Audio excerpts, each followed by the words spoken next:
welcome to Confidence with Katheleen, hosted by me, Katheleen Diggle. Hey, welcome to Confidence with Katheleen. Today I'm very lucky. I don't have one guest, I have two guests. So I'm with Josh and Erika Frost. So hey, thank you so much to accept to come and do that interview with me and we will talk about different things we were talking before we started, and I have so many questions, so you can stop me, if I'm asking too much anytime. But can you start to present by yourself? I know everyone probably knows you, but go ahead. Yeah, I'm Josh Frost, a professional bull rider. Made the NFR 4 times in the bull ride and PBR finals twice.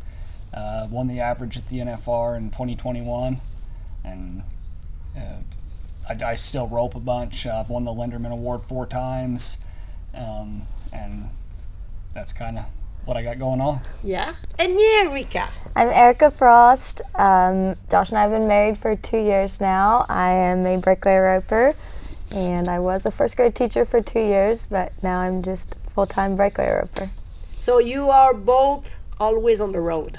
Yes. How is it to be on the road? Are you going on the road together? No. But why not? Number one reason is because the breakaway roping isn't at all the rodeos yet.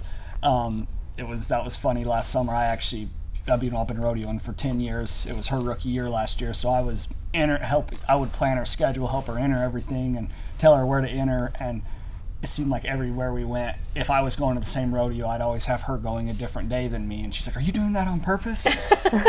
And I was like, "No, but it's hard to plan the schedule with the rodeos I go to in the bull ride and with the rodeos she goes into the breakaway roping, because, like I said earlier, not all the rodeos have the breakaway yet. And so in order to fit in all the rodeos, she actually had to go to a bunch of different places that I've never even rode bulls at because they were having the breakaway roping, while some of the bigger rodeos weren't having it yet." Okay. So you have to go alone, and you don't have to see him very often. No, we kind of cross paths every once in a while, but in the breakaway roping we can't even buddy with a PRCA member yet, so we really it doesn't work to be at the same place at the same time, so we just kind of go each our own ways and meet up when we can on the road. And how do you manage to be a couple like that? Is it hard sometime, or? It obviously is hard because we do miss each other and would like to see each other more, but I don't know if you can have a long distance marriage, but when we first started dating, we were long distance, so we kind of worked out all the kinks of not getting to be with each other all the time from within the first 6 months of dating, because we were both going to college in Oklahoma. We were at different colleges, and I was already rodeoing at the time, and so had worked all that out very early in the relationship, and so it's cool because we get along really well while we're on the road and we miss each other, but then when we are together, it seems like every day we're together we just get along even better, so it's just kind of a win-win. Wow, that's cool. But do you, like Erika, sometime, or you two, how do you manage to encourage each other? If he had a bad day, or he doesn't want to go, or she doesn't want to go, how do you push each other? She usually tells me if I buck off again, she's going to leave me. So it's worked pretty well from this point. I haven't had to leave you yet. Yeah. She hasn't had to leave me yet. So she only pulls that out when it's been, if it's been like 5 buck offs in a row. It's kind of like the drastic last go-to. Time to ride now, or I'm gone. I'm gone. Okay, so that helped you. Yeah. Key to your relationship right there. Boyfriend, husband bucks off, leaving. And you? We talk on the phone, every day, and whenever we're done competing, we call each other, good or bad. And Josh is really surprisingly very good for a bull rider. He doesn't stay mad very long at all, so it makes it pretty easy to be supportive and just be there for him, and he's there for me too. And on with us both rodeoing, that's my one rule. I call her every time I get on a bull, I call her before and afterwards. It is dangerous what I do, but that's part of my routine, whether I'm getting on a practice bull or competing at a rodeo. I don't start getting ready till I call Erika, see what she's doing, and she's not necessarily my bull riding coach, but just kind of talk. She always asks me what bull I got, if he's a good bull, and I always say yeah because I usually think they're all good bulls. And so that's part of your routine. Yep. Yeah. But do you have like a mentally routine, something like that? Because it can be like you said. I do have like that's like part of that adds up to the mental routine. Like if I haven't called Erika yet, like I feel like I can't get ready to ride my bull because like that's like part of the routine and part of the buildup that goes into it is like call Erika. I call Erika and my dad before every time I ride and every time I get off and call them, talk to them, and then as we get closer to the ride, depending on whether I'm at a rodeo or extreme bulls or PBR, the timing's different, but I have a mental build up to the ride, and that starts the build up from the time I've called them. Then I kind of let go of everything and start, we'll go to the locker room and hang out and talk for a little bit, but then as we get closer to the bull ride, I start, building my intensity, getting my body warm, and getting to the point that I climb over the chute, I'm in that peak performance state and ready to go and execute. So it's like if after you talk with her and your dad, it's like after that you can clean everything and just focus on yourself and on your job because it's your job right now, so it's your job that you will do. You literally become like a different person from the time you talk to me to when you're behind the chutes. Like you don't even recognize him. Like he's so happy and joyful and just like kind person, and he gets behind the chute and I always say like you just look like a different person. Like he's so intense and he's so focused and almost like you seem a little mad. Well, it was funny that like she says that because she had never, like most of the time when I always ride at rodeos or when I ride and have practice, she's usually on the other end of the arena videoing. And there's been we'd probably been together for 2-3 years, and one day we practiced, she was actually on the back of the chutes, and afterwards she's like, yeah, that was kind of weird, like you were kind of scary before you got on. Like you looked like a different person, but she'd never been that up close and seen the the mental shift it takes. The mental shift to be able to do it. Do you I don't know, do you follow something? Do you like even just before you talk about when you go on your bull, but during the week, if you have sometime it doesn't go well, or you probably have some days that, oh my God, you want to quit or things like that, but do you have something that help you mentally to continue your work? Oh, I mean, and continue, because I know I saw you that you train physically too a lot, so it's not just mentally, because you have every morning to, even if sometime I saw you walking, it must be like painful some days, but you still go to the gym, you still do exercise, you still push yourself. So do you have something too, like mentally, to keep you going? Yeah, I mean, lots. I guess the biggest part for me is like the bigger picture, and like I have a very good understanding of why I ride bulls and why I love what I do, and so that's like the reason is what helps you keep the motivation on the days that are hard. Like for one, I love riding bulls. For two, goal is to be a world champion, but everybody's goal is to be a world champion. Like nobody in the PRCA or PBR is like, I think I want to just be top 10 this year. Like everybody says they want to be a world champion, but it's easy to say that, and then when it comes time to do the stuff that you have to do to be a world champion, that's when it's very easy to lose motivation and your reason why. And so that's having a deeper reason why of this is, something that grounds you in a very deep motivation besides just being a world champion. At the everyday. Yeah, the everyday that's like, because at the end of the day, thinking about being a world champion, like most people from January to February, they're working out every day and it's going good and they ride a few bulls, but middle of July when you've been traveling, you're sore, like them are the days when a world champion gets up and works out every day. And that's where, like for me, deeper, it's, I want to providing for the family, and I feel like I've only got a short period of time to, most bull riders' careers are relatively short, and so I try to maximize my ability, and I know how well I can perform and how much I can win to set myself up for my future, provide for my family and all those things. And so that's what, takes it a level deeper than just being a world champion, is the opportunities I have. And then also, like, I do love riding bulls, and I feel like I'm blessed to be on the earth that, so many people in the world don't know what their true calling is or have a passion for what they love. And so and when you got it, nothing can stop you. Can you talk about a little bit like your favorite bull? I've kind of got two, which I've rode both of them. Both of them are world champion bulls.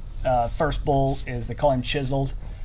He's getting a little older now, but he was the PRCA Bull of the Year, and he actually bucked me off at a rodeo, and then I drew him 3 weeks later, rode him there for, I think I was 92.5 points, won that on him.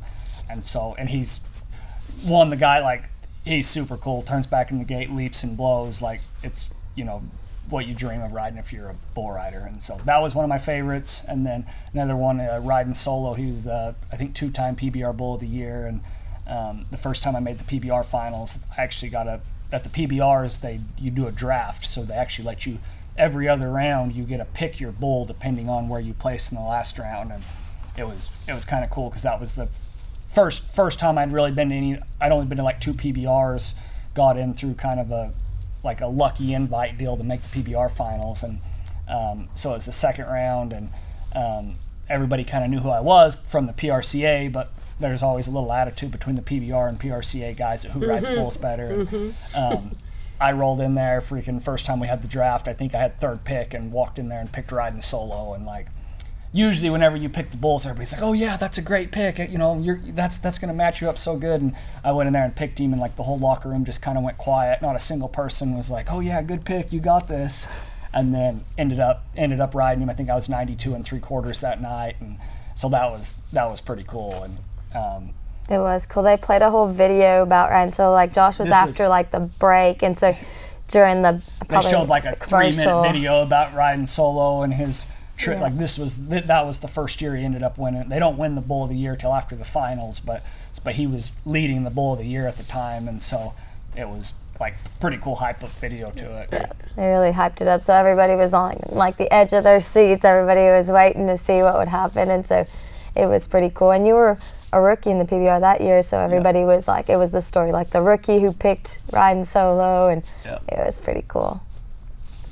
So yeah, those two are dang sure up there on my two favorite bulls, favorite to watch them ride. I liked them a lot before I drew them, and then it's pretty cool because I've got to get on both of them, and rode them both. I drew riding solo again like the next year, and he bucked me off really fast. But I've rode both of them, so I'm 1-1 against both of them. So. Oh, that's good. But do you have one that you look and you say, "Oh my God, I would love to ride that bull," or more than one? Or that's I guess the cool part about the bull riding right now is there's so many good bulls right now but you always want to ride the legendary bulls or the ones that are the best of their time. And right now, there's a bull called Red Demon that's, I think he was top 3 in the PRCA, top 3 in the PBR last year. I'd really like to draw him and have a chance at riding him. He's pretty cool because he's kind of got 2 trips. The one trip, both trips he's a 40, rankest bull in the world, but the one trip he jumps out there, turns back in the gate to the left, and a little more rider friendly, still be 90 plus points for sure. And the other trip he's a little bit dirty and will go out there a couple before he turns back. But so maybe when you draw him, call Katheleen first and see which one of those 2 trips he'll have. Maybe she can convince him into the nice one to the left. That side, and I cannot make them do something. I can talk with them, but maybe she can see how he feels that day. That day he's not feeling. He's not. Yeah, but it's very funny because there's some that I'm talking with the horse and the bulls before they going out in the arena, and for me, I'm very impressed each time because it's like when the horse show me, oh my God, I'm doing that, and then I turn to the right and buck to the left, and I'm feeling it, So, but I'm always tell to the rider to, okay, that's what I'm feeling, but. Don't keep that in your mind because it can change. Or usually that horse goes on one side, but I'm feeling he has a lot of pain, and he show me that now he cannot go on that side, he'd go on the other side, and the same thing with the bulls too. So, but when I'm doing that before they ride, and then after that watching the ride, and it was exactly what the horse showed me. My God, I'm freaking out. I'm always like, oh my God, it was exactly that. So it's pretty cool fun. Feeling. That's what's crazy about, like, so I can't communicate with animals, but what's crazy about bulls, and that's what's most people that are good at riding bulls understand animals very well, or in general, and that's like they're such smart animals. That's what so many people don't understand about them. And riding bulls is hard enough regardless, but as I've reached a more elite level and talking to Sage Kimsey and other guys that are really good, like I can't affect what the bull does by my position on there. Yes. No different than like they feel like you a going horse, or somewhere. like they feel if you go too far, that like if you got a bull that wants to go eat, if you watch 10 videos of him and he goes left on 5 videos, right in 5 videos, if I want that bull to go left, I can stay further, have more weight on my right leg, so in that bull's mind he feels the weight and they want to go away from the weight. But for me, like, I can push him left and that's into my hand, and so then it's super easy for me to catch up. And same thing, like while I'm riding them, like this is a whole new level of technique that as you get more advanced, bull riders can figure out how to do. But like you can ride bulls in certain ways to make them buck harder, or by always moving to like every jump I'll move to the outside to where it keeps, like I said, I'm pushing pressure with that knee into their shoulder. It always makes them feel like, hey, he's about to go off over there, and so then they freaking go this way, and then I can catch up. And whereas you watch other guys that are, bulls that switch directions, most of the time before a bull switches directions, they'll get too far on the inside, and then that bull will see you from your body position, and it's like there's a few of them that it don't matter what you do, they keep doing the same thing. But there's a large 80% of them are smart, and you move over there and they see you, they're like, oh shoot, he's just like if you're hurting him on the ground, if you lean down there and look him in the eye, he's gonna all of a sudden go, hey, I better go away from that pressure. And them are little things that I've added to through the course of getting better and being able to control myself on the back of the bull more. Like my position of how I leave the chute can play a big factor on my success, or even on what the bull's going to do. So it's a lot of technique that you look and you study too, and things like that. That's very interesting. And then it's a little bit, if I can compare that with the horse too. It's the same, that if you ride on the on the horse and for the roping, you'd be able to really tell it on our horse Pump. If I breakaway rope on him, he stops straight as an arrow every time. And if Josh calf ropes on him, as soon as Josh's weight is in the stirrup, Pump will shy away and go to the left. So I always joke that Josh can't ride Pump anymore because he makes him duck left, so he's all mine now. But you definitely can make a horse do some bad things by your body not being in the right position, especially on a horse like Pump. As you know, you've communicated with him, and he's thinking the whole time, what do they want? What do they want? What do they want? What do they want? Yeah, it's not clear enough. Make it clear. Make it clear. Did she say stop? I think she said stop. Oh. So it's funny, but it's the same thing on the bulls. Yeah, that's cool. Do you practice sometime on your horse? Yeah, like I don't know. That's almost every day I've been here. Like I love riding horses bareback. Like bulls and horses not the exact same mentally, but they move the same way. Bulls buck the same way a horse lopes and leads. That's how bulls buck. Like if a bull's going out across there, I can tell which way he's going to turn back by which lead, because he has to lead with the, if he's going to go to the right, he's going to be in the right lead before he turns back. And so having a good feel for horses gives you a better feel for bulls. And so I love riding horses, riding horses bareback. Use your legs, use your groins. It's all the same muscles that you use. It's the muscle memory too on you that you practice at the same time, and your reaction, your balance, and everything. Yeah. That's pretty cool. My horse Juice is about as round as a bull, so Josh gets really good practice with his groins riding him around. How do you manage to see him every day? Like sometime he can roll probably out of the bed. How do you manage to see him doing that? And is that?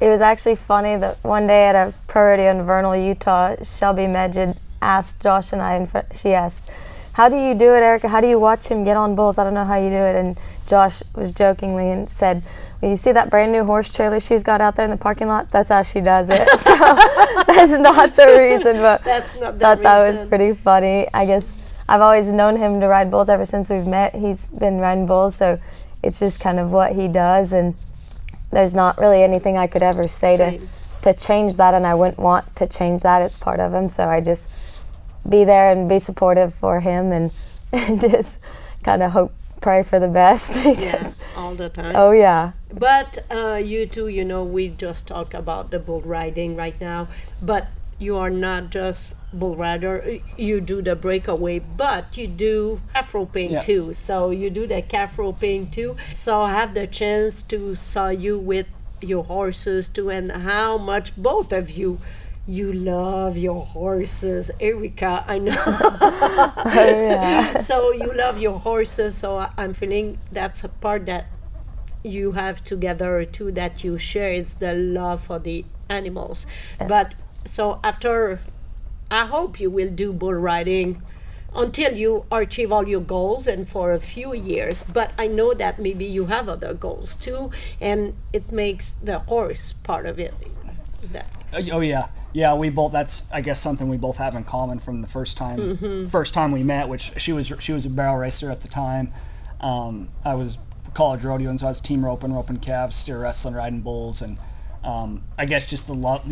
I grew up doing everything. We grew up ranching, and so we went out cowboyed on horses, and we started riding Holstein calves when we were kids, and had breakaway roping and team roping, and so pretty quick we were being competitive people. We wanted to compete in everything, and my dad kind of did all the events growing up too, so he was able to help us, and so we grew up riding horses every single day, and it's something that's one of the reasons I still rope calves and steer wrestle is I do thoroughly love it and enjoy it. And people always ask me if I have a hobby outside of rodeo, and it's like, well, I mean, I ride bulls professionally, but that's what I do as a hobby too, is ride horses and rope calves. Like when I come home, if we're not riding bulls or working, me and Erika are out there working, riding horses. We have a couple young horses we're trying to train, and we both just have a lot of passion for horses and the fun and rewards of riding horses.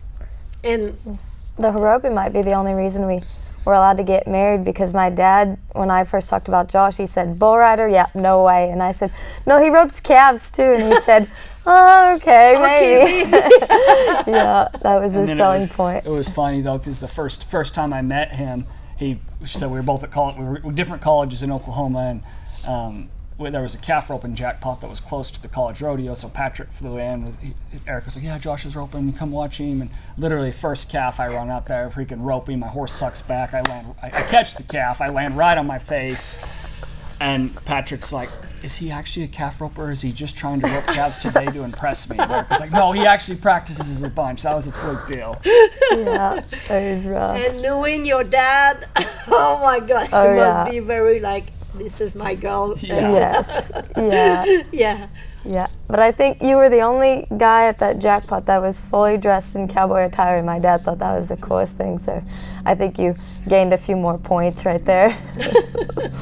So, but do you wanna? I know you rope calves too, but do you want, like, after your bull riding, do you want to go more on that path? Yeah, like that's probably one of my biggest goals, which I need to get on, and I'm starting to get older, but I've been talking about how I want to make the NFR and the calf roping and bull riding the same year, and that's only ever been done one time, and so I think it's been like early 70s since that happened. Phil Line made it in both, and I feel like that's something one person in the history's done, and so that's one of the reasons I still rope calves so much. And it's been hard because the bull riding's taken off so much the last couple of years that I'm going to have to back off on the bull riding to be able to, I got to get better at the calf roping, or at least on the competition side. Like I know I rope good enough to need to practice a little more, but I rope at a professional level. I've made my circuit finals a couple times, and I've got a pretty good horse right now, and so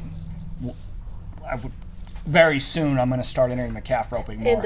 I keep saying next year, but I've been saying that for 4 years. But between going to PBRs and the PRCA stuff pretty quick, it's like it makes it hard to get to rodeos in the calf roping. So you will have to make choices to make, because if it's on the road, so if you cannot, like when you go for the bulls, it's more easy you can fly, you don't need to bring your horse and everything, so you can, but with the horse it's a little bit more complicated. Do you have someone, or is it you, or I don't know, that help you to manage all those rodeo, all those things? I plan everything myself, like schedule wise, and do all that. But like as of when I'm entering both events or horse wise, like I've got it very Erika's the number one, but then she started entering the breakaway a lot more, and so that made it to where the scheduling got even harder. But she's helped me a bunch. My parents are super helpful.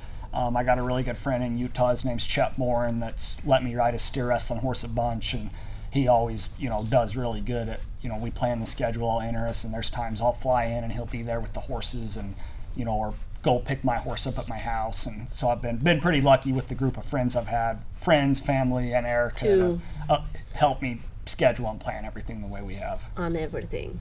And what do you prefer that he's doing? I mean, calf roping's a lot less dangerous, but also like I win more on the bull riding. Yeah. No, but you do ride bulls good, and you get off a lot better than you used to, so it's a lot less scary than it was a couple of years ago. Yeah. So who do you look to in the industry? If you need help or whatever.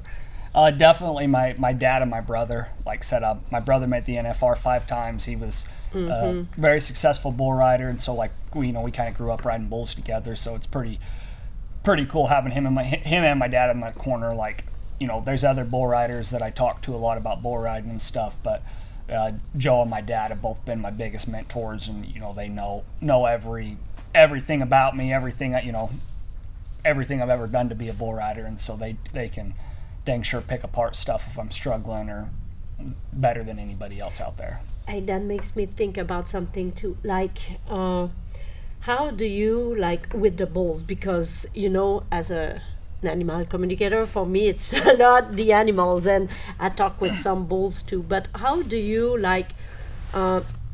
prepare yourself for that bull? Do you go see that bull before, or do you ask someone else? How do you I do prepare yourself? So I like to do my research a lot. Like they keep stats on all the professional outs now, so we'll get the draw 4 days before the rodeo.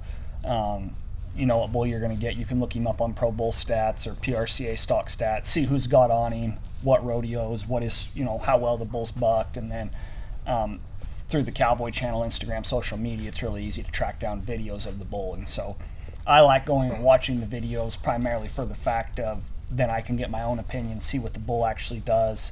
Kind of judges, like direction is a factor, but a lot of it too is like the bucking style, the size of the bull, all those things play a factor in how the bull's going to feel while you're on their back, and certain ways they're going to want to pull you depending on how they buck. I do like watching the videos too, because most stock contractors are pretty good, but I used to not like knowing my bull. Like growing up, the cowboy old school way is you don't need to know nothing, just go get on, just react, just ride. Well, the problem is it don't matter where you're at, you're going to get on the back of the chutes, and there's going to be somebody there that's going to tell you something about the animal. 80% of the time, it's completely wrong. And so, but for me, even though I was focusing on not knowing what the bull does, if they say something to me, it goes in the back of my mind, and I wasn't able to block that out. So for me, to help me stay more focused, I just do my own research, go in with my own game plan, and then even though, if Billy John over there says, oh yeah, this bull's, he's going to go right, he went right the other day, I'm gonna be like, well, I just seen 10 videos of him, and that's not what he does. And there are stock contractors that will purposely say that the bull does something. Not as many now as there probably used to be, but so that's from, like I said, I like doing the research, and then part of my routine too, like go to the rodeo, I always go and find my bull before the rodeo. Just I'm not an animal communicator, don't feel like I can communicate with them, but like I like to go and see them, see what they look like, the shape of the bull, all those things play a factor in how bulls feel before you while you ride them. So that's cool. That's really cool. I went into the breakaway roping too. You taught me to really know what my start is, get it figured out before I head into the box, because I used to have people tell me it's right always as you walk somebody's in. going to say something stupid. Be sure you see ear. This calf's been slow, and it's like do your own, because that's last minute while you're trying to get ready to compete. Like at that point, it's too late to change your plan. So you've taught me to figure it out ahead of time and be confident in what I know it is instead of listening to what everybody else says it is. when you hurt yourself, we talk about your training, that you keep going. But I know that you got something new that you bought and that you're using on the horse and on him too. So Yes, I recently got an AccuScope and a mile pulse, so I got it kind of as a business to do with horses, but turns out Josh is my best client. We've had to rehab him with it a couple times. He wasn't quite a believer yet, and then he had some injury to his knee, and it took us about 8 days, and they told him he needed surgery and was going to be out a couple months, and in 8 days we had him healed up and ready to go. So we've been big fans of the AccuScope and the mile pulse, so use it on all my horses as well. And since I've been here, I've been lucky enough to be able to work with you, and Kathleen makes my job so easy because she communicates with the horse and just is like, yeah, you need to plug it in here, here, and here, and it always is right. Yeah, so. but what I like with the AccuScope too, it's when it's really pain, when there's really pain, you see the number, and each time I'm doing the communication first, and I'm so exciting that Waiting for the numbers, Kathleen's like, number. and she don't tell me which side she thought, but then once I say, oh, it is the right side, she's like, I knew it. Like she doesn't want to influence my work, but she also just every time she says something, it's right, and the numbers prove it, and makes her happy to see that the numbers prove it. And say, I put no doubt in it, but you know when a machine prove yeah, directly, like that's it. So it's really fun. So yeah, it's been working good. I don't know if the clients are as happy that their horses are actually sore somewhere, but we're both like, we found it. That was crashed. yeah, and the owner's probably like, is that bad? And we're like, no, it's not bad, but he is sore there. Fix it. We can fix it. We'll fix it. As soon as we have to wait, and then when the number crash, we are like, yeah. the number crash. There's like a 12-second wait where Kathleen's like, so, and I'm like, well, no, in 12 seconds. Yeah. So it's pretty cool to be able to work with you, and Kathleen has people coming over here at the house all the time, so she's been keeping me pretty busy. So, but it's a business that you're doing too on the road. Yes, Last year I brought it with me on the road, so that was kind of very handy for my horses because I kept them feeling good all year, and then I got to treat a bunch of horses at rodeos, and I really enjoy doing it. I'm pretty passionate about it and love doing it, and I've seen great results with my horses and my husband, so I think we made a good investment. I know you didn't believe in it at all, and I know a lot of guys that when they try that. My thing, which like I've tried everything, which similar deal. I do think maybe if you similar with stem and the mile poles, beamer. I'm not saying they don't work, but I never did them over and over again, and so I would just go sit on them once. I'm like, okay, I don't see no difference. Well, so I was a little skeptical, but I knew that a lot of the horse people wanted to do it, so I'm like, it's still a good business idea. Well, then when I dislocated my tib fib joint and right below my knee, and it's like a super rare thing. I talked to 2 doctors; they'd only seen it like 2 times in 30 years. Well, at the same time, I'd sprained my ankle. Well, I'd never done that injury before, but I've sprained my ankle lots in my life. And I mean, you're 3 weeks and it's still bothering you. And I was swelled up, back black and blue, could hardly walk. I didn't even know my knee was hurt because I was limping so bad on the ankle. And then I went and got on a bull, and as soon as I grabbed him and my calf muscle pushed into that joint, I was like, holy cow, that's not good. Well, she started working the AccuScope on me. Shoot, within 3 days, I was walking on my ankle like there was nothing wrong. And then same thing with the tib fib joint. They're like, yeah, there's a surgery, but the surgery wasn't very proven, and they were like, that joint's probably gonna, might be loose the rest of your life. Like, there's very little research on that injury, but through, like I said, we went twice a day for, I think we ended up doing 10 days straight, and I was back to riding that next weekend. And like I said, I could still feel the joint shift a little bit, but in that 10 days difference, like the first bull I got on, like literally first jump, it hurt bad enough, like it almost paralyzed me on the back of the bull. And then 10 days later, like throw a little tape on there, and I've been riding with it ever since. And I think you went do an exam too, and you have proved that it really healed. Yeah. Well, I mean, I can feel I can feel it. Yeah. I could legitimately feel when I would squeeze the bull, when I would literally feel that bone shift in there, because when it dislocated, the tendons got loose, and now, like I said, it's not moving. I mean, I'm roping calves on it and everything now, and it's fixed it. So. Yeah. We went from not telling anybody we had an AccuScope and a mile pulse to telling everybody they needed to use it. Oh yeah, he's a believer now. Yeah. Yeah, we see a lot of good. And I had a podcast too with Tasha that we did about it. The echoscope, I really like it, and it makes a huge difference on the animals too, Oh, yeah. and on the people too. Yeah. So it's really fun that, and I can enjoy it too. Yeah, we've done treatments to Kathleen, literally from head to toe. No, Kathleen said I'm we're like, doing the full I'm not- treatment. I'm not saying, like me, I don't. Oh, yes, my knee hurt. I have a little bit of pain everywhere, but I'm like, I don't have to lose time. But under my feet, on my neck, like full Yeah, body. 3 treatments and she's healed, good to go. I'm good to go. That's cool. So what's your plan for this winter? What's your plan more? We're staying here in Texas for the winter at Kathleen's And place. I'm very lucky. I have them both here. Yeah, it's been awesome. We brought all our horses here, and that way we get to rope. There's a jackpot every single day of the week within 30 minutes to an hour from here, so it's a great place to be for the winter. Josh's rodeos are all pretty much in Texas for the winter, so that just makes it a lot easier for us to be together somewhat if we're both here in Texas. And the weather's a lot better than Utah right now. Right now, yeah.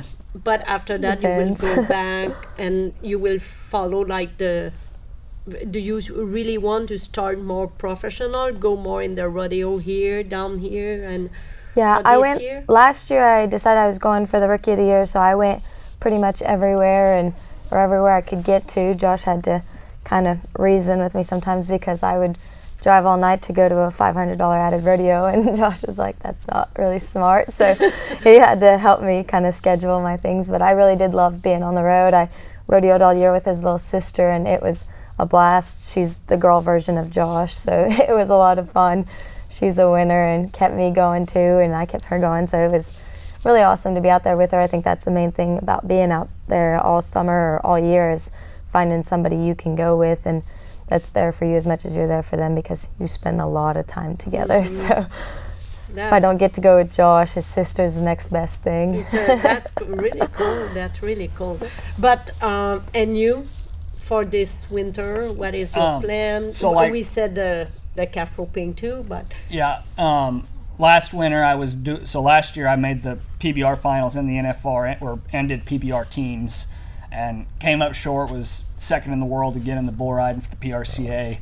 And so this year I'm still contracted to do PBR teams again, so when mid-July when teams start, I'm going to try to be more committed to teams and focus on that, try to win the teams MVP and still try to win the PRCA Gold Buckle. But with the multiple goals, I decided to back off on the PBRs in the winter, and so this year I'm not going to go to any of the velocities and UTBs, and not going to make the PBR finals. I'm going to focus more on give myself time to focus on the PRCA rodeos this winter, to where I'm in a strong position come July when PBR teams start to still accomplish my goal of being a PRCA world champion and still do teams. So that's good. And the calf roping. yep, and the calf roping. And I know we saw it on the social media a few days ago. So you have a new goal together. Something's affecting mainly my rodeoing, but both of us a little bit. But Yeah, that will.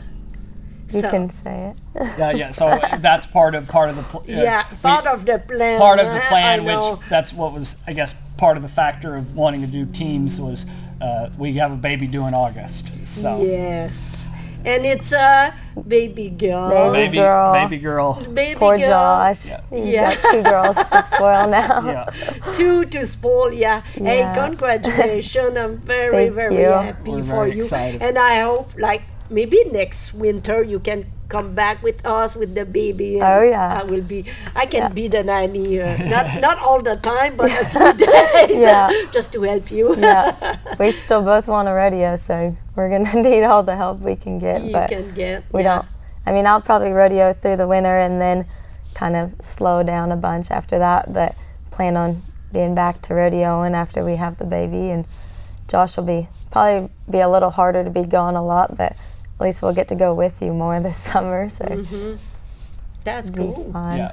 So that makes all your plan change too. So Yes, everything's going to be probably a lot more time consuming and organization is going to have to be a main priority, because everybody kind of says it gets a lot different when you have a baby. Yeah, Things are a but lot the more. baby can follow. Oh yeah. So congratulations again, and Thank you so much. Thank you. It was a pleasure to have you here. Thanks for having us. Yeah, it's great a lot talking of with fun. you. Thank you.